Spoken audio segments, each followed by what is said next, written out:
I left the party later than I had planned. It was one of those Halloween get-togethers where everyone was supposed to dress up, eat candy, and maybe have a couple of drinks. I didn't put much effort into my costume, just a black hoodie, some face paint, and I called it a night. It wasn't my scene anyway, but I had promised a friend I'd show up. That promise kept me there long enough to see most people leave, but by 1 a.m., I decided I'd had enough. It had been raining on and off the entire night, and by the time I stepped out of the house, the drizzle had turned into a steady downpour. My car was parked a couple of blocks away, so I jogged down the slick pavement. The road was quiet, too quiet for Halloween. No trick-or-treaters, no late-night walkers. Just me, and the sound of my sneakers splashing through the puddles. Once I got to my car, I sat there for a moment, letting the sound of the rain against the windshield relax me. It felt good to be alone, away from the noise and costumes. The thought of a warm bed was the only thing keeping me going at that point. I turned on the engine, flipped the windshield wipers on, and pulled out onto the empty road. It was a long drive home. The rain made it harder to see, even with the wipers working overtime. I was about 15 minutes from home when I saw her. At first, it was just a faint figure on the side of the road, barely visible through the rain. My headlights caught the edge of something. I slowed down, squinting through the water-smeared windshield, and there she was. A girl, walking along the side of the road, no umbrella, soaked to the bone. She wasn't wearing anything that made sense for the weather. A light, pale dress clung to her frame, and her long, dark hair hung in damp strands over her face. It wasn't just the fact that she was out in the middle of nowhere in the rain that made me uneasy. It was the way she walked, slowly, like she wasn't in a hurry to get anywhere. Instinct kicked in. I pulled over. I lowered my window just a crack, enough for my voice to get out. "Hey, are you all right?" She stopped, turning toward me. Her face was shadowed by the rain and the angle of the headlights, but I could see her hesitate. "Do you need a ride?" I asked, trying to sound reassuring. The rain was coming down harder now, and the thought of leaving her out there alone didn't sit right with me. There was a long pause before she finally nodded. I unlocked the door, and she slipped into the passenger seat without a word. The smell of rain filled the car as she sat down, dripping water onto the seat. I looked at her out of the corner of my eye. She was staring straight ahead, hands resting in her lap, fingers pale and slender. "Where are you headed?" I asked, pulling back onto the road. She was quiet for a moment, almost like she hadn't heard me. Then, in a voice so soft I could barely make it out, she said, "Just up the road." That answer didn't quite feel right, but I kept driving. "All right, I'll drop you off wherever you need." We drove in silence after that. I kept sneaking glances at her, trying to make sense of her. The dim light inside the car didn't help, but there was something unsettling about her presence. Her dress was odd for the weather, completely impractical, and her hair, matted and wet, looked like it hadn't been washed in days. And her stillness got to me. She barely moved, her head tilted slightly down like she was lost in thought. After a few minutes, I broke the silence again. "Were you coming from a party or something?" I didn't expect to see anyone walking around out here this late. She didn't respond right away, and when she did, it was almost like she wasn't answering the question at all. "I've been walking for a while." That was it. Nothing more. I felt a knot tighten in my stomach. Something was wrong, but I couldn't put my finger on it. I decided to drop it. If she wanted to keep quiet, I wasn't going to push her. We drove for another few minutes, and the rain seemed to get worse. My headlights barely cut through the downpour now, and the road felt even more isolated. No houses, no signs, just dark trees pressing in on both sides. "Is it much farther?" I asked, trying to shake the growing unease gnawing at me. She lifted her head slightly, finally turning to look at me. Her face was pale, her eyes wide but distant, like she was looking through me rather than at me. "Just keep going," she whispered. The rain beat down harder, and I could barely see the road ahead. I flicked on the high beams, hoping for better visibility, but then I saw it. Up ahead, at the end of the road, was a cemetery. The sight of it hit me like a punch to the gut. I hadn't driven this way in years and had forgotten all about it, but there it was, the old cemetery, its rusted gate barely visible through the rain. My skin prickled. "This is it," she said, her voice barely audible over the rain. I slowed the car, bringing it to a stop just outside the gate. I turned to her, unsure of what to say. "Are you visiting someone here?" She didn't answer. Instead, she reached for the door handle and stepped out of the car, disappearing into the downpour before I could react. I watched her walk toward the gate, her figure dissolving into the mist and rain until she was completely gone. For a moment, I just sat there, staring after her, wondering if I should follow, but something told me not to.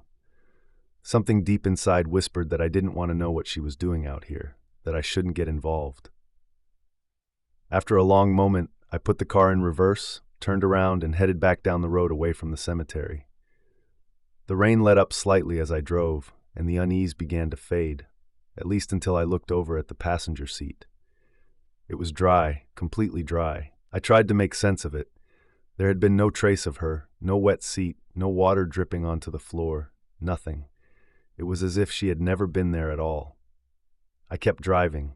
My thoughts were racing. Who was she? Why was she out there, walking toward the cemetery in the middle of the night? And more importantly, was she even real? The road stretched out ahead of me, dark and empty. But in the back of my mind, I knew something about that night wasn't right, and it would stay with me long after the rain stopped. It started like any other fall date, one of those perfect autumn afternoons where everything felt crisp, golden, and endless. Nikki, my girlfriend, had found this old apple orchard online, tucked away in the countryside, far enough from the city that it felt like we'd be in our own little world for a few hours. It was the kind of place that didn't make it onto brochures or websites. No fancy apple-picking baskets or cider tastings, just row upon row of trees and a dirt path leading into the woods. We left late in the afternoon. The sun hung low in the sky, casting this beautiful orange light across the fields as we drove. Nikki had her feet up on the dashboard, her sweater pulled over her hands as she scrolled through her phone, reading out random facts about apples. It was cute, typical Nikki, always finding something small to dive into, even on a simple date. "Did you know there are over 7,500 different types of apples?" she asked, her face lighting up. "That many, huh? Looks like we'll be busy." She laughed, and we continued our drive through the winding country roads. I wasn't a huge apple-picking fan, but it felt like a nice way to spend time together, away from the noise of the city. Plus, the thought of biting into a freshly picked apple didn't sound too bad. As we got closer to the orchard, the scenery started to change. The landscape became more remote, fewer houses, fewer signs of life. The road narrowed into a bumpy dirt path. It was quiet, almost eerily so, the kind of quiet where you could hear the wind moving through the branches. I looked at Nikki, who was still scrolling through her phone, oblivious to how isolated we were getting. The old wooden sign for the orchard appeared suddenly at a bend in the road. "Whitaker's Orchard, S. 1957, it read, though most of the paint had faded and the wood was splintering from age. Beneath the sign, a smaller one dangled loosely, as if it had been hastily nailed up years ago, closed for the season. I pulled up beside the sign, turning off the engine. "I didn't see anything online about it being closed," Nikki said.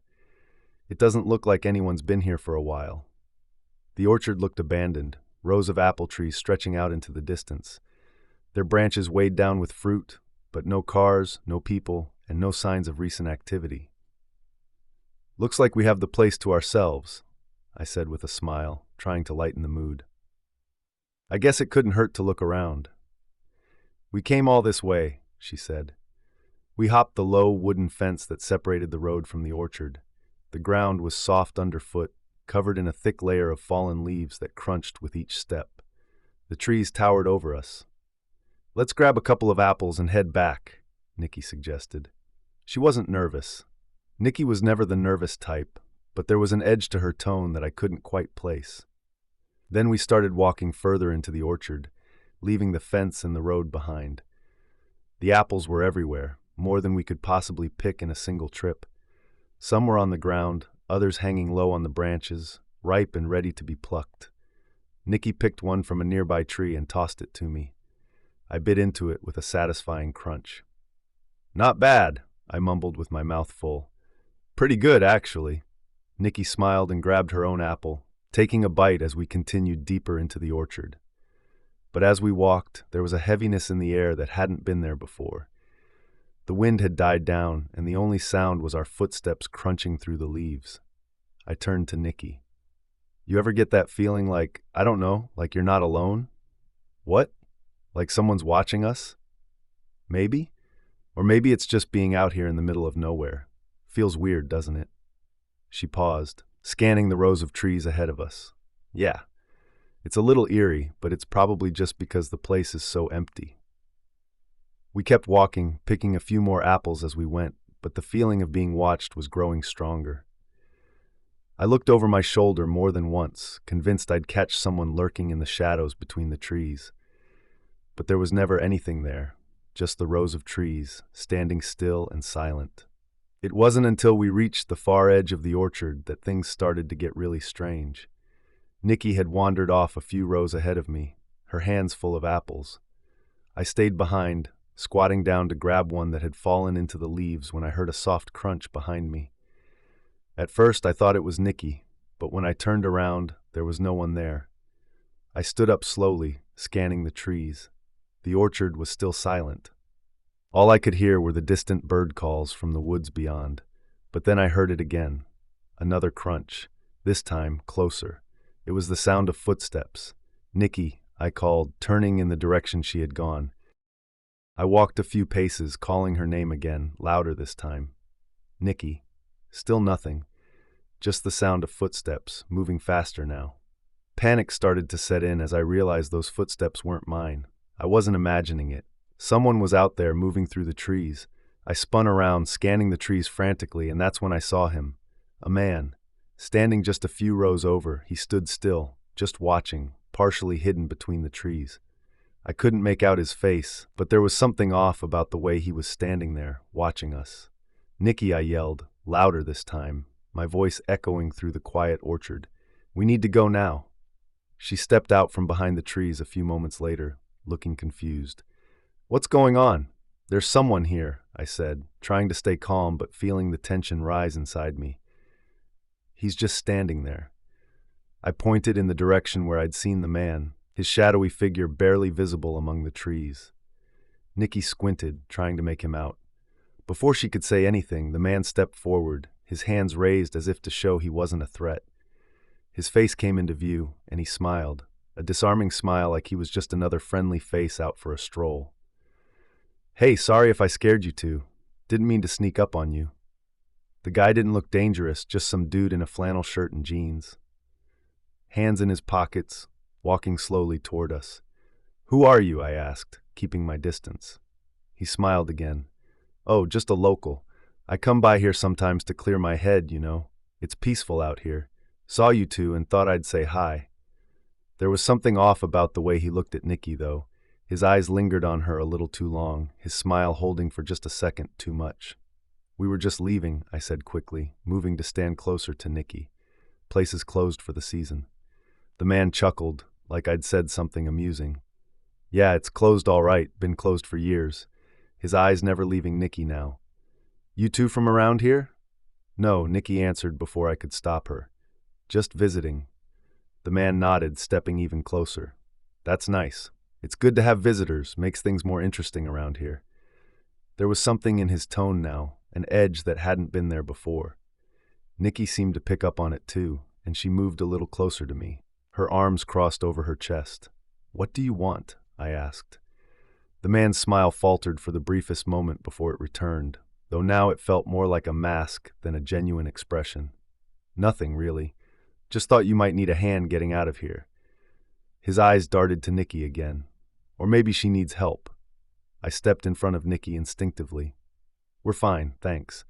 The man didn't back off, though. He just stood there, smiling, his hands still tucked in his pockets, as if he had all the time in the world. Tell you what, he said, taking a slow step toward us.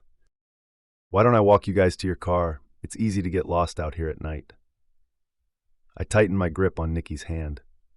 We know the way. The smile faded from the man's face entirely now. You sure about that? Nikki tugged at my sleeve. Let's just go, she whispered.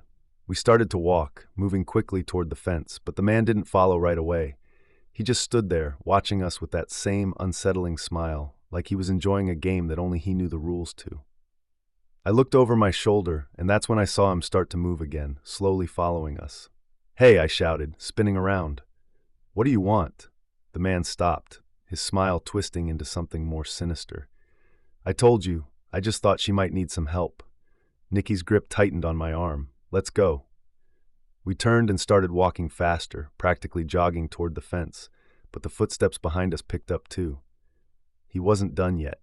I could hear the crunch of leaves under his boots. I turned again and saw him break into a jog, heading straight for Nikki. "Run," I shouted, grabbing Nikki's hand and pulling her toward the fence.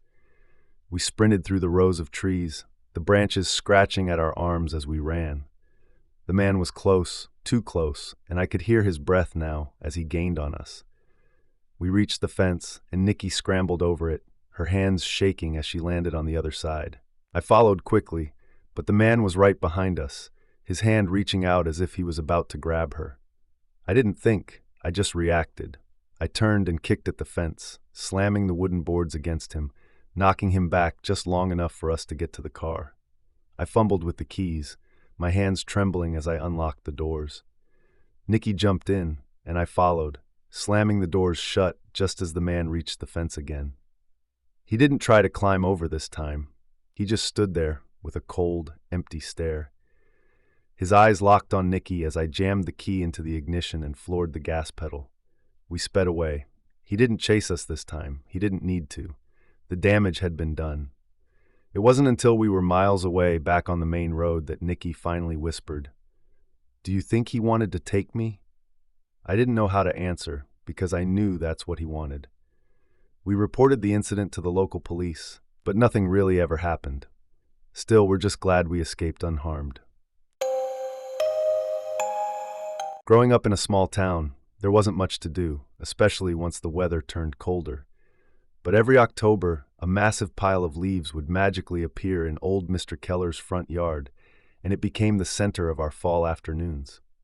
That pile, made up of crisp, fallen leaves from the giant maples that lined the street, was our playground. As long as we didn't ruin the rest of his yard, old Keller never said a word about it. We'd see him sometimes just standing in the window, watching us silently from behind those dusty curtains. At the time, it didn't seem strange at all.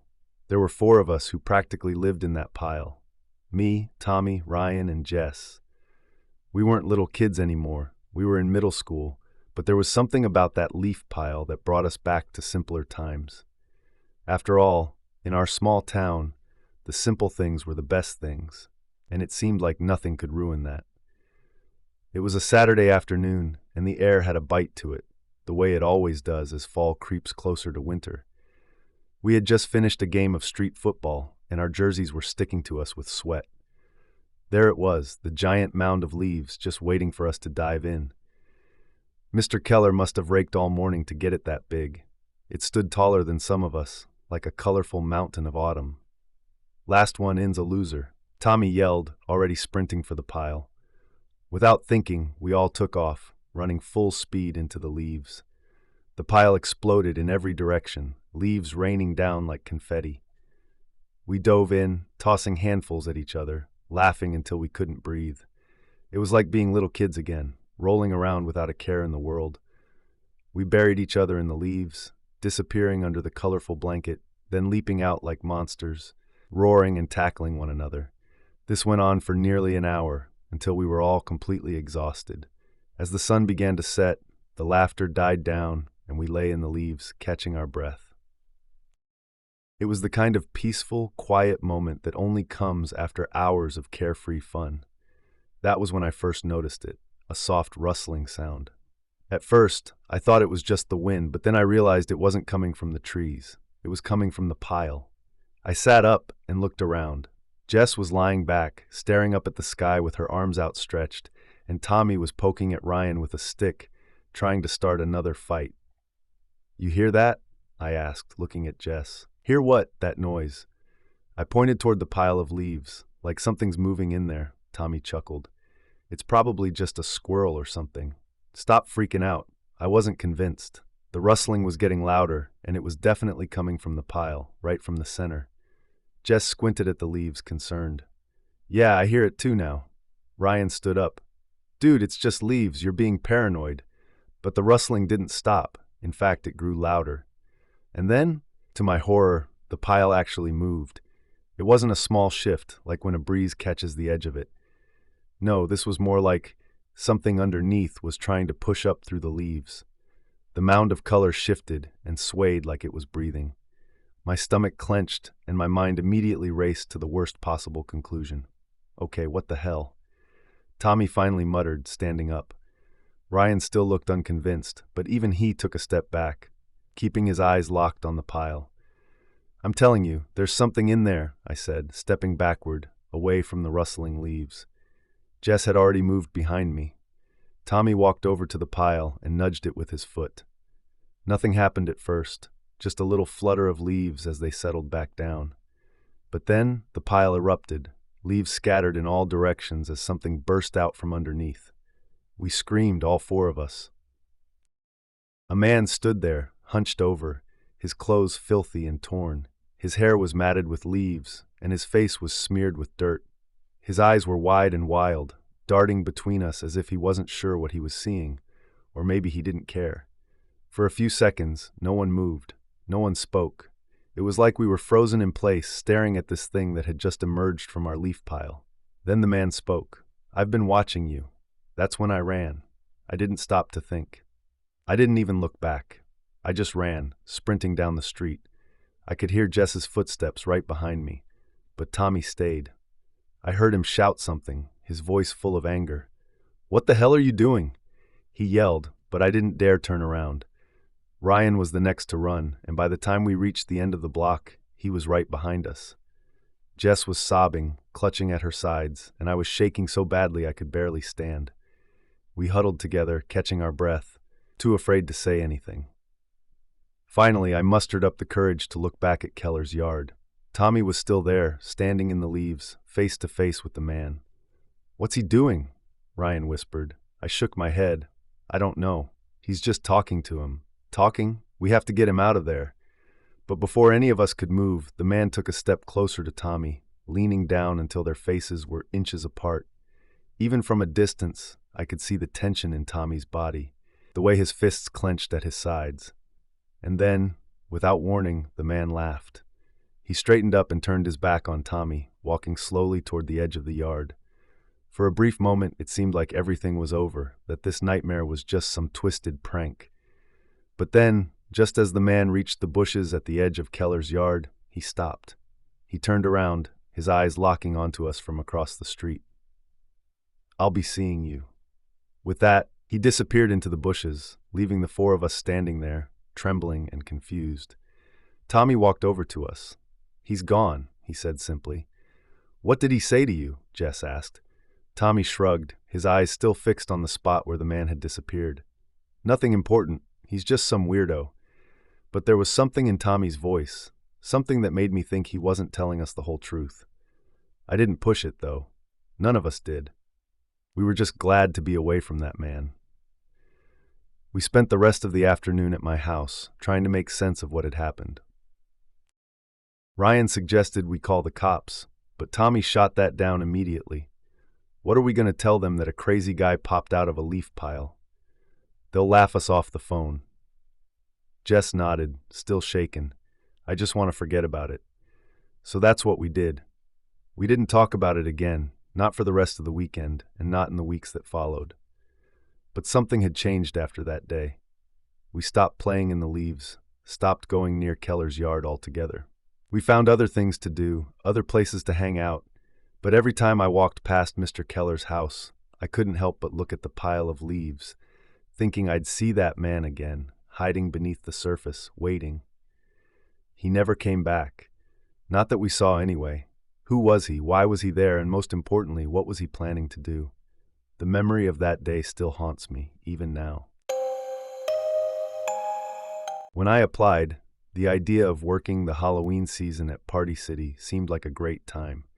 You've got costumes, decorations, and the excited chaos of people preparing for one of the most fun holidays of the year. I'd even volunteered for the night shift in October, thinking the store would be quieter after dark, leaving me to stock shelves, organize costumes, and occasionally help a few last-minute shoppers. What I didn't expect, though, was for that shift to turn into something out of a horror movie. It was October 2016, a week before Halloween, and the store was in full swing.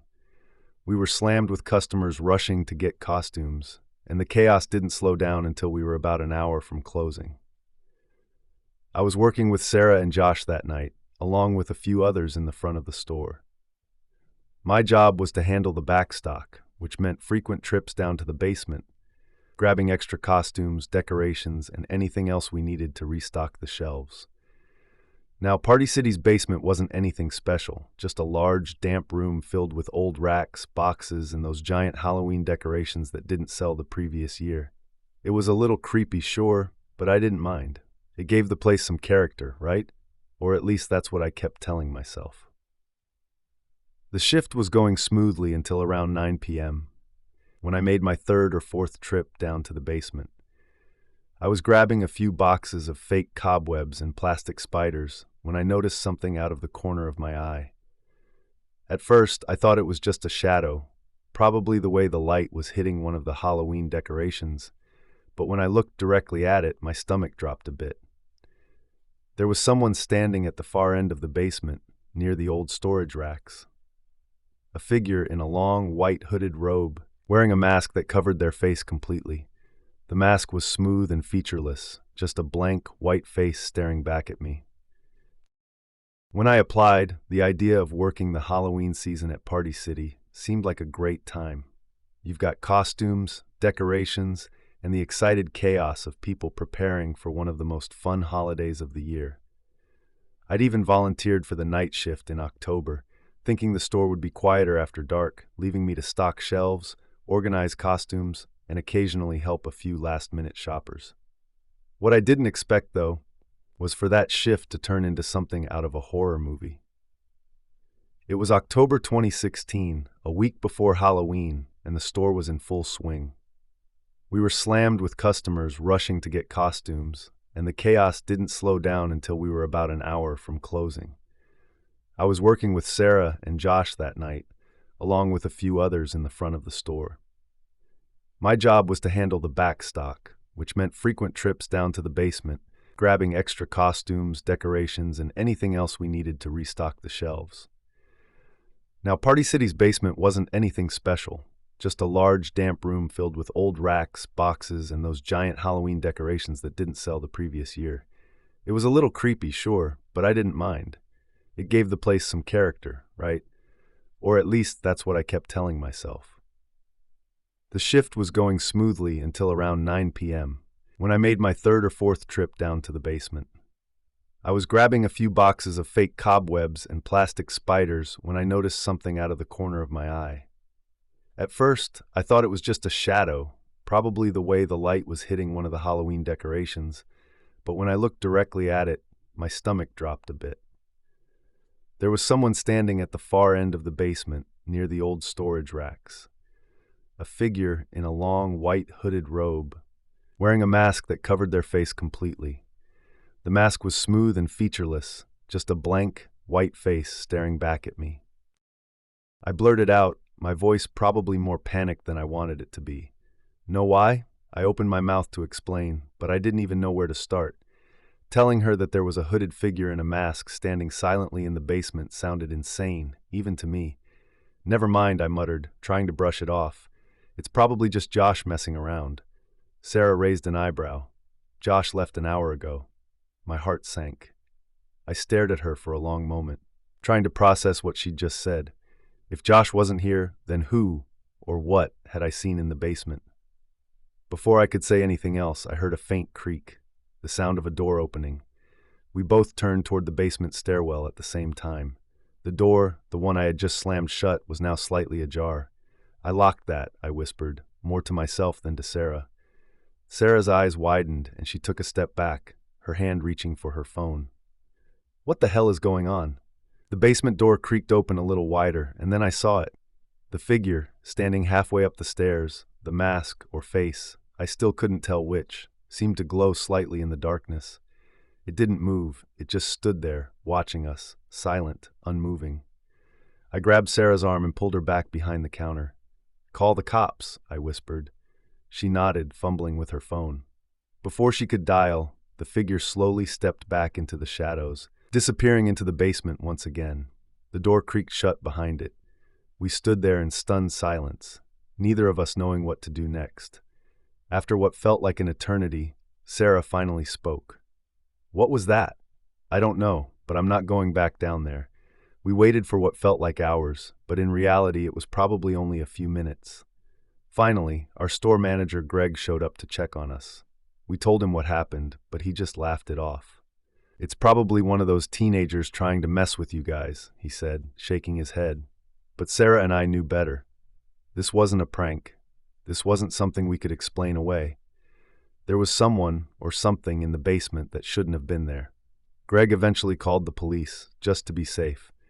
2 officers showed up, checked the basement, and found nothing. No signs of forced entry, no footprints, no evidence that anyone else had been there. They chalked it up to a Halloween prank gone too far. I quit the next day. Sarah lasted another week before she bailed too.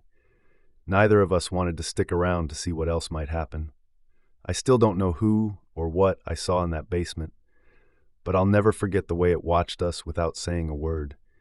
And every October, when the air starts to get a little colder and the Halloween decorations go up, I can't help but think about that night. About the figure in the white robe, and about how it never made a sound. If these stories creeped you out, hit that like button and subscribe for more terrifying stories. Don't forget to share this video with friends who love a good scare. Stay safe out there, thanks for watching, and I'll see you in the next nightmare.